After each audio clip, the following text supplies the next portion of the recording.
Hello friends, how are you all. Law education के segment में मैं हूं आपका मित्र के सर। आई होप कि आप सभी अच्छे होंगे। आज हम बात करेंगे एक धारा है एडवोकेट एक्ट 1961 में, जो बताता है वरिष्ठ अधिवक्ता और अन्य अधिवक्ता के विषय में। वो धारा है, सेक्शन है 16 द एडवोकेट एक्ट 1961 का। इसमें वरिष्ठ अधिवक्ता और अन्य अधिवक्ता के विषय में बताया गया है। अधिवक्ता अधिनियम 1961 के तहत इनमें अधिवक्ता को दो श्रेणियों में बांटा गया है, वरिष्ठ अधिवक्ता और अन्य अधिवक्ता। फिर वरिष्ठ अधिवक्ताओं का उच्चतम स्तर होता है।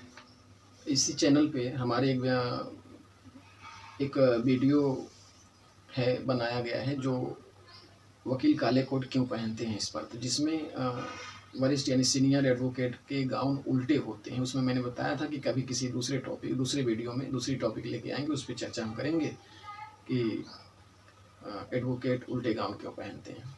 तो यही है वरिष्ठ अधिवक्ता, जो एडवोकेट एक्ट 1961 की सेक्शन 16 कहती है। ये वरिष्ठ अधिवक्ता यही है। यह वरिष्ठ अधिवक्ता के गाउन उल्टे होते हैं, पीठ पे उल्टा होता है, कह लीजिए उल्टा गाउन कहा जाता है। अन्य अधिवक्ताओं से अलग होता है। अन्य अधिवक्ताओं से वरिष्ठ अधिवक्ता को न्यायालय में कुछ सुविधाएं भी मिलती हैं। जैसे अन्य अधिवक्ता को वकालतनामा लगाना होता है। वकालतनामे में एक कल्याणकारी टिकट होता है, वेलफेयर जिसे कहते हैं, वो लगाना होता है।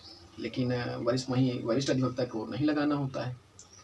वो जो भी एप्लीकेशन या पिटीशन दायर यानी याचिका दायर होती है न्यायालय में, उसमें नीचे नोट करके वरिष्ठ अधिवक्ता के लिए लिख के आता है कि वो जो है इस केस में अपीयर होंगे इस पार्टी की तरफ से, रिस्पोंडेंट की तरफ से हैं या पिटिशनर की तरफ से हैं।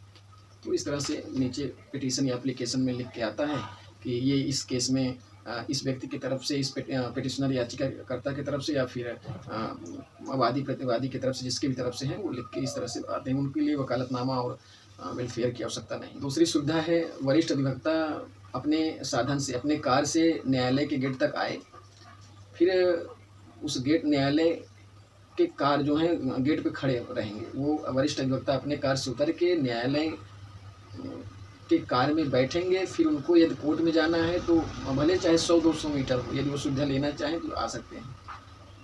क्योंकि वरिष्ठ होते होते बुजुर्ग भी होते हैं, अधिकतर 50 के ऊपर होते हैं, तो वो अपने साधन से आए, कार से गेट उतरे, अंदर जैसे एंट्री करते हैं वो न्यायालय का कार होता है, उस पर बैठें, अपने चैम्बर तक जाएं या फिर कोर्ट में जाना हो जाए। तो इस तरीके से इनको सुविधा प्राप्त होती है न्यायालय के द्वारा। और वरिष्ठ तो हैं ही, तो कोर्ट में हैं तो उनका रिस्पेक्ट भी करना होता है अन्य एडवोकेट को, अन्य अधिवक्ताओं को, तो वो तो जाहिर सी बात है। तो ये चीज़ें हैं। थोड़ा सा इस पर बात करते हैं कि वरिष्ठ अधिवक्ता बनने के लिए अधिवक्ताओं को कुछ खास चीज़ें यानी लॉ का अभ्यास, कानून का अभ्यास, अनुभव कह लीजिए, और कानूनी क्षेत्र में इनकी प्रतिष्ठा, कानून में विशेष ज्ञान, जैसे कि मैंने कहा अनुभव, कानून का अभ्यास, तो कानून में विशेष ज्ञान, कानूनी पेशे में इनका विशेष योगदान। जैसे इनके द्वारा कितने ऐसे मुकदमे हैं कि इन्होंने किस तरीके से उसको न्यायालय का मदद किया और इस कितना अच्छे उसको न्याय मिला, किस तरह की जजमेंट क्या पास हुए, आदेश। तो इनका क्या न्यायालय का में क्या इनका योगदान था न्याय के प्रति। जैसे मैंने बताया अभी, वरिष्ठ अधिवक्ता की योग्यता पहले देखी जाती है, इनका अनुभव, कानून में किस तरह का ज्ञान है, क्या अभ्यास है, ये तो है ही। इनके साथ साथ इनकी ईमानदारी भी देखी जाती है।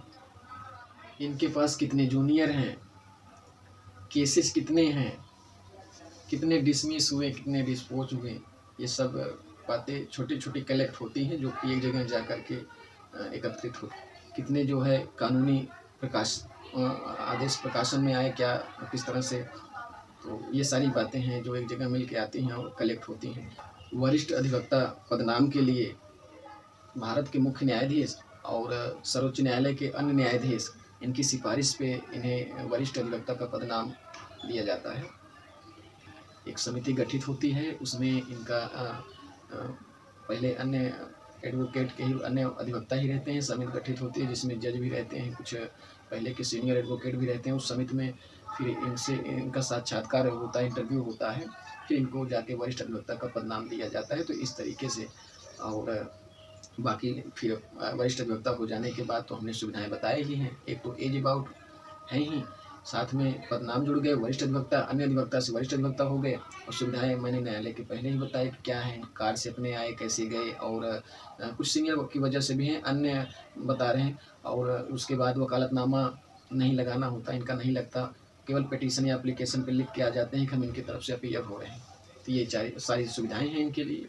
और बात आ गई थोड़ा सा ये जो अपने कार से उतरे, फिर न्यायालय की कार से बैठ के चैम्बर गए या कोर्ट गए, ये एक अलग तरीके से, जैसे अन्य अधिवक्ता में ही एक एज अबाउट एडवोकेट जो सीनियर हो जाते हैं उन्हें उल्टा गाउन नहीं मिलेगा, उनके लिए भी वकालतनामा उन्हें उल्टा गाउन नहीं मिलेगा। जिस तरह से वरिष्ठ अधिवक्ता को उल्टा गाउन अन्य अधिवक्ता से उनका गाउन उल्टा होता है वरिष्ठ अधिवक्ता का, और उनको वकालतनामा नहीं लगाना होता। एक एज अबाउट एडवोकेट होते हैं जो उनको भी ये सुविधा, बाकी सारी सुविधा वरिष्ठ अधिवक्ता को जो मिलती हैं, सारी सुविधाएं छोड़ के एक सुविधा इनको मिलेगी। जो अपने कार से आए, उतरे और न्यायालय के कार पे बैठ के चैम्बर अपने जाएँ, कोर्ट में, न्यायालय में या न्यायालय तक जाएँ, ये सुविधा मिलेगी वरिष्ठ हो जाने की वजह से, यानी कि वृद्ध हो जाने की वजह से। तो ये सुविधाएं मिलेंगी। बाकी इनके गाउन अन्य अधिवक्ता की तरह रहेंगे, और इनके भी वेलफेयर एंड कल्याणकारी वाले जो टिकट हैं वो लगेंगे। वकालतनामा इनको भी लगाना होगा क्योंकि इनके साथ वरिष्ठ अधिवक्ता का पदनाम नहीं जुड़ा है। तो आज इतना ही, मिलते हैं किसी नेक्स्ट टॉपिक में, तब तक के लिए bye bye, take care, have a nice time.